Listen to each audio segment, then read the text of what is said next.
السلام عليكم ورحمة الله تعالى وبركاته.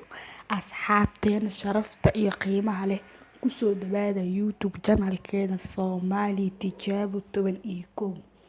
Haddii ay tahay markii kugu horeysay aad soo booqato fadlan subscribe saar faraarta meeshay ku aadan tahay raac ee subscribe saar.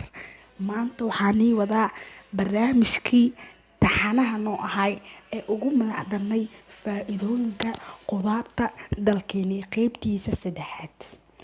Maanta barnaamijkeena waxaa kusoo qaadan doonaa basbaaska iyo faa'iidooyinkiisa caafimaad. Basbaaska ayaa kusoo qaadan. Waxaa maqlay dad badan oo dhahayo basbaaska waxaa laga dhaxlaa baabasiir basbaaska. Waxaas dhan waa khuraafaad. Dadka dhaha basbaaska daabasatid baabasiira kuu dhacayo waa khuraafaad.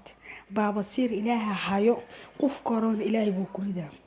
Laakiin adiga Ilaahay ka cabsatid sida ummadda beenta loo sheego waa taqaanaa sida loo wacyigeliyo ma baratid.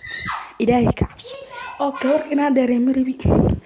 Faa'iidooyinka basbaaska waxaa ka mid ah miisaan dhimista. Haddaad tahay shuluq aad weydi inaad miisaanka sida miisaanka u dhimisa daaweydi oo maxay tiktok walba ka wareegaysid gym aad meel walba aad haddaad miisaan dhimis rabtid basbaaska badso insha Allah miisaanku ka yaraanayo. Waxaad dahay koob miisaan dhimista. Labo basbaaska faa'iidooyinkiisa waxaa ka mid ah caburka.